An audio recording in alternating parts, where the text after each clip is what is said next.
And just as we waking up to today's business, Nigeria's Office of Trade Negotiation under Ambassador Osakwe says today, the 19th of June, ECOWAS 15 regional stakeholders commenced their technical meeting to finalize the market access offer schedule of tariff concessions for trades in goods for the operational launch of the AFCFTA in July. Now, if you go over on Twitter right now, if you're following the NOTN, that's the Twitter handle of Nigeria Office for Trade Negotiations. Nigeria is now holding very crucial meetings preparatory to joining the new AFCFTA next month. This is confirming some of what you've heard in the news over the last few days, that Nigeria may sign this continental-wide agreement and join the continental body. Nigeria and about 2 other countries remain outside the box when this formally took off on June the 1st. So let's bring in Andrew Nervin, who is a partner and chief economist at PwC Nigeria, live from our studios at the Stock Exchange. Thank you very much, Andrew. Good morning.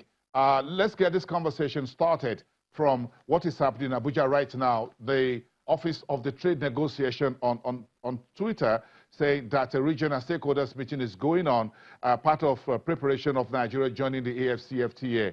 This is good news as it can get, isn't it, Andrew? Yeah, no, it is good news. I mean, I think people have been a bit critical of Nigeria not to join right at the start. We've always said we felt they would come into the AFCFTA. That's happening as predicted.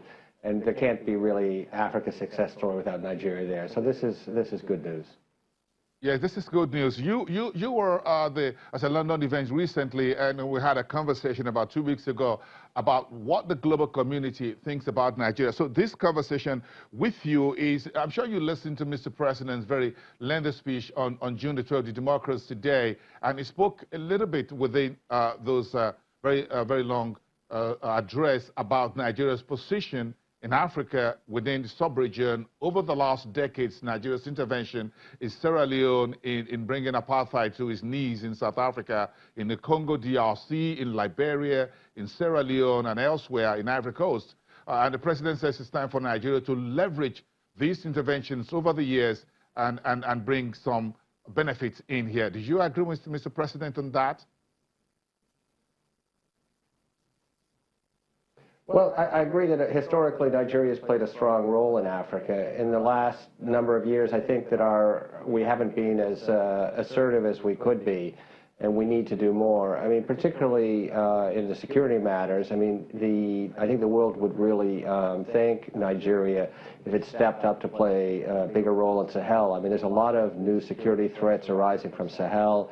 A lot of this is related to climate change, to instability in Libya. And the natural player to do this is Nigeria. So Nigeria should have a big role to play in the Sahel, in Africa, on the world stage. I think we can ask ourselves, are we doing enough? But it was very good that the president addressed the issue. People are saying in his second term he's going to be more aggressive about acting, and I hope on this area he takes action. But as you were saying in the piece before I came on, we have security issues also within Nigeria. So, you know, there's a lot of work to do for this mandate for the president. Yes, if you look at Nigeria's Africa-wide support, but in terms of trade, in terms of economic diplomacy, how do you think Nigeria has gone in this regard? Well, I think in the last few years, because we haven't done very well economically, and we haven't grown very much, we're not really punching where we should be. I mean, the truth about economic weight is it depends on how big your economy is. So if you go back, we talk about China all the time, but I was in China the first time in 1983. There was not a single private car. There was 90% of the population in poverty. People didn't talk about China in economic terms. Today, it's on the front page of every newspaper. So we know we have the demographic weight.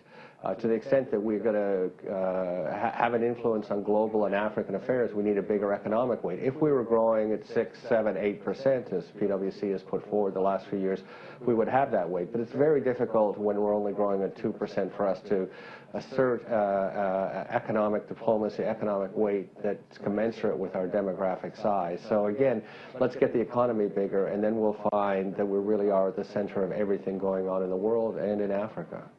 Yes, we need to get the economy going, but we need to design policies that would get us to be very competitive, to be a regional and continental leader. We already have that by population, and a bit of that also by virtue of landmass and a very temperate climate, as it were. So what else do we need to do here in terms of writing a policy document that actually says this is how Nigeria intends to go? Well, let me come to that in a minute. I do want to add, in terms of playing a role on the world stage, I think Nigeria has a huge advantage, is the connectivity of Nigerians into Europe and into North America in particular, but also India and somewhat China, is much higher, I think, than most African nations. So many people have been educated abroad, so many people, obviously we have the huge diaspora that PwC has been talking about the last few days and the economic weight of that. So our ability as Nigeria to project this economic and diplomatic power is there for the taking. But what's hurt us is two things. One is the economy is not done well, and secondly, our reputation is not strong. I mean, any survey that we look at, we're near the bottom of the table on that. So at the beginning, I'd like the federal government to actually take on this reputation issue and ask, what can we be doing to improve Nigeria's reputation? Simultaneously, in terms of growing the economy, we put forward some different policies. I think the number one thing that we've said, though, is when we're this large, 200 million people, very diverse attributes and strengths of every region, of every state, if we're going to grow economically, we've got to grow in every state, which means states need the power and the ability to be able to do that. Now, some states are really starting to step up. I was in Oyo a few weeks ago. Governor Makinda is saying the right things. I think they'll start to take off. Ogun's obviously done well.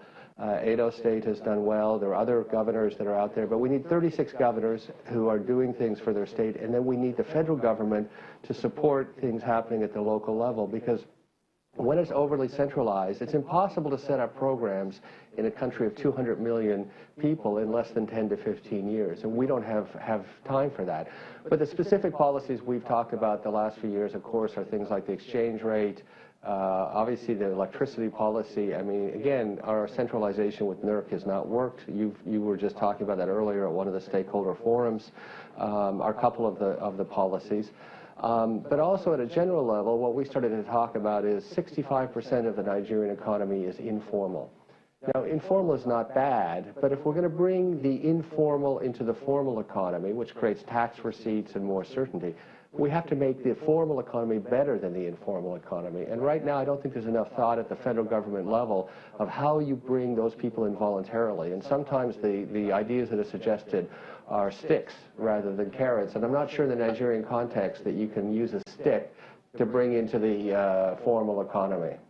Andrew, let's continue this conversation after the break. Stand by, everyone. We'll be right back in 2.